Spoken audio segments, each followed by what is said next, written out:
Vacances scolaires 2015 en Côte d'Ivoire, l'Institut national supérieur des arts et de l'action culturelle occupe sainement les enfants.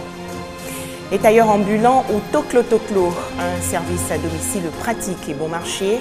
Nous allons les découvrir ce soir dans le dossier du dimanche. Enfin, comment faire aimer les mathématiques et les sciences aux enfants? En Tanzanie, par exemple, une entreprise lance un dessin animé éducatif. Bonsoir à tous et bienvenue dans ce journal. Nous sommes en plein dans les vacances scolaires et de nombreux enfants participent à des activités de détente, notamment à l'Institut national supérieur des arts et de l'action culturelle dans la commune de Cocody. Au programme, l'art et les sports. Un reportage de Abou Sanogo et Issa Yeo. Comment occuper sainement les enfants pendant les vacances scolaires? L'Institut national supérieur des arts et de l'action culturelle INSAC a trouvé la solution à travers l'activité vacances artistiques. La cible concerne les enfants de 3 à 16 ans qui ont le choix entre plusieurs disciplines de l'art et du sport. Il s'agit de la danse classique, moderne et africaine, du théâtre, du conte, du chant, des arts martiaux et bien d'autres. Cette année, 300 enfants ont été formés lors de la première session pendant le mois de juillet. Notre objectif dans cette activité, c'est de permettre aux enfants de ne pas trop se stresser, de ne pas penser à tout ce qu'ils ont eu au cours de l'année scolaire. Et c'est pour cela que nous ne serons pas dans nos activités les problèmes de mathématiques, de physique, de chimie. Ils viennent pour s'amuser et pour apprendre. Satisfaits de la qualité de la formation, parents et enfants encouragent les initiateurs à maintenir l'activité chaque année. C'est une très belle initiative parce que ça permet de développer l'esprit artistique des enfants et en plus ça les occupe sainement. En tout cas, j'ai pris beaucoup de plaisir à assister à la manifestation d'aujourd'hui. J'ai vu que les enfants ont du talent. Il faut savoir déceler ce talent-là et le développer. Cette session de vacances artistiques, j'ai beaucoup aimé la danse, le chant, puis aussi les cours de flûte. C'était très instructif pour moi. J'aimerais aussi refaire cette session de vacances artistiques. La deuxième session de vacances artistiques se déroulera du 4 au 29 août à l'INSAC dans la commune de Cocody. Les mathématiques, la bête noire de plusieurs écoliers bientôt domptée en Tanzanie. En effet, une jeune entreprise tanzanienne pour inciter les enfants à aimer les mathématiques et les sciences a lancé un dessin animé éducatif. Et en quelques mois, ce programme est classé numéro 1 au box-office tanzanien. Plus d'1 million de téléspectateurs le regardent chaque semaine en Afrique de l'Est. Un dessin animé créé de toutes pièces en Tanzanie. Ubongo Kids relate les aventures de 4 enfants dans un monde imaginaire où les animaux parlent. C'est une start-up locale créée en 2013 qui est à l'origine de ce programme. Aujourd'hui, 17 personnes travaillent à plein temps sur Ubongo Kids, qui est devenu en quelques mois le programme le plus regardé du pays.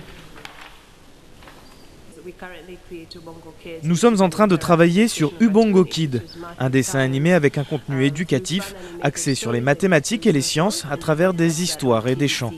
Il est diffusé sur TBC, la chaîne de télévision publique tanzanienne.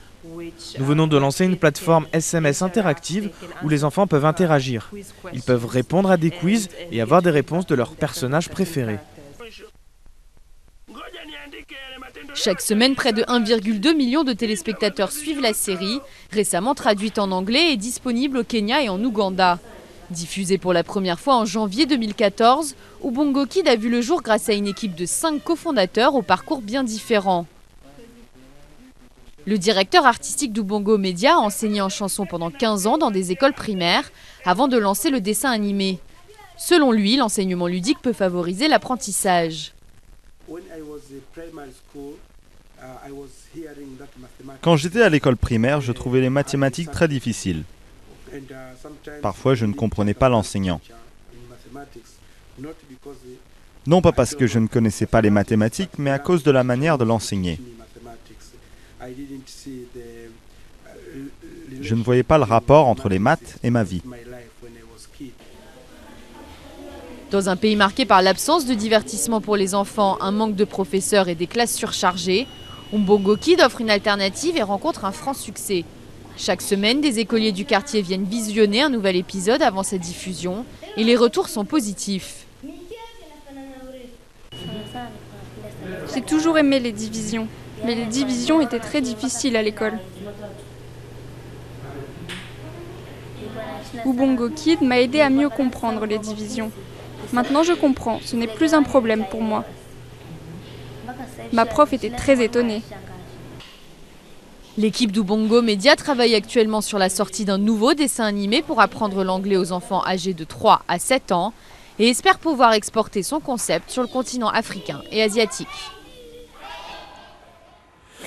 Un mot à présent sur l'Assemblée générale des pasteurs protestants évangéliques de Côte d'Ivoire. La rencontre s'est tenue le 29 juillet dernier dans la commune de Cocody. Au menu, des réflexions sur l'organisation du milieu pastoral et la contribution des pasteurs pour une présidentielle apaisée en Côte d'Ivoire. À noter que cette Assemblée générale a vu également l'élection du révérend Camille Makosso comme nouveau porte-parole de la commission protestante évangélique de Côte d'Ivoire. On en parle avec Patricia Omouetia. Le révérend pasteur Makosso Camille, élu secrétaire général de la Commission protestante évangélique de Côte d'Ivoire. Le nouveau secrétaire général a invité les pasteurs de Côte d'Ivoire à se tenir loin de tout débat politique à l'approche des élections d'octobre prochain.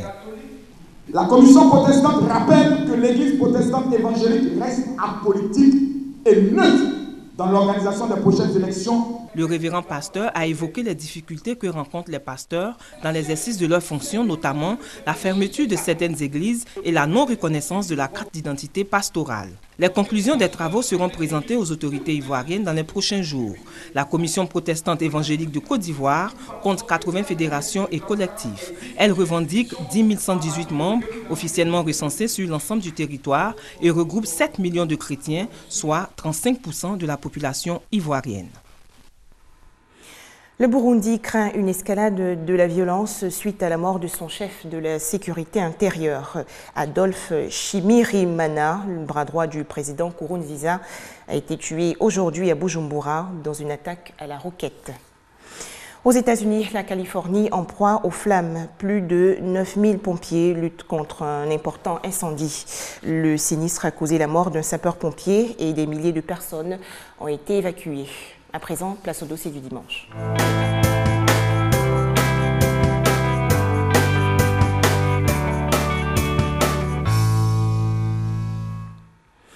Ils nous sont d'un grand secours. Un rapide ourlet par-ci, un petit raccommodage par-là, la machine à coudre sur la tête ou sur l'épaule. Les tailleurs ambulants, également appelés les toklo-toklo, proposent leur service à moindre coût et à qui veut.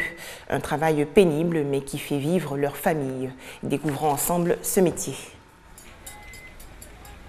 Les couturiers ambulants, communément appelés toklo-toklo, sont des hommes qui passent de quartier en quartier.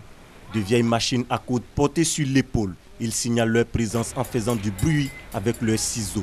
Il lave ta machine, il veut taper ciseaux là. S'il a gagné un client qui m'a appelé, il veut faire travailler, c'est tout. Il y a les jours tu veux gagner 5 000, 3 000, 4 000, tout ça là. Ouais, les jours ça ne marche pas. Tu veux gagner 1 500. Non, c'est mon frère là qui m'a montré un peu de ce qu'il comprend.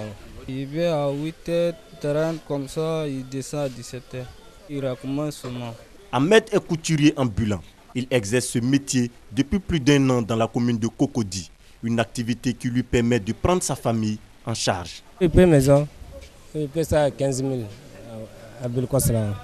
Comme Ahmed, ils sont nombreux ces jeunes gens de nationalité étrangère, pour la plupart, qui se livrent à cette activité, une activité qui rend bien des services. Puisque nos tailleurs n'ont pas souvent le temps de s'occuper des petites réparations, donc on a oublié de se tourner vers eux, comme c'est leur spécialité. Non, je pense qu'ils font du bon travail. Le prix est abordable. Bon, il y a certains qui exagèrent, bon, il y a d'autres aussi qui sont raisonnables. Donc, on fait avec quoi. Quand c'est trop grand, quand c'est serré, ou bien quand une partie dépasse l'autre, voilà, c'est pour accommoder ça.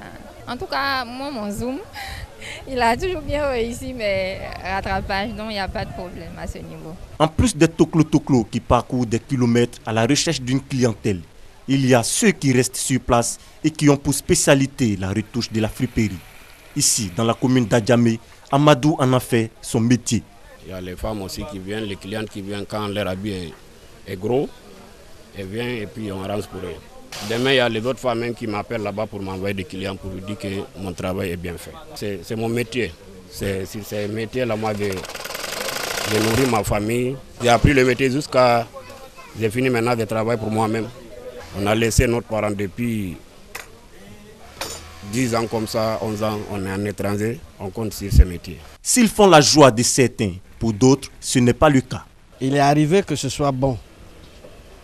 Mais il est arrivé parfois aussi, tout aussi dépend du tissu. Parce que souvent ça a été bon, mais lorsque le tissu lui-même n'est pas de bonne qualité, à force de raccommoder ça, finalement ça se gâte. Le toklo lui n'a pas appris. S'il rate, ça devient des discours, donc je préfère aller chez le couturier. Encore c'est préférable quoi. Je ne fais pas confiance. Chez le couturier, c'est cher, mais c'est préférable d'aller là-bas. Un métier porteur d'espoir, mais les difficultés sont nombreuses. Entre nous et puis les impôts là, des fois on prend papier à la mairie, après impôt vient dit non, nous on ne doit pas prendre et papier à la mairie là-bas, c'est l'impôt, on doit partir prendre. Les toklo-toklo ou couturiers ambulants, un métier qui résiste au temps. Utile ou pas, les toklo-toklo font leur petit bonhomme de chemin. Voilà, dossier présenté par Moussa Konaté. Et c'était là l'essentiel de l'actualité sur RTI2. À demain.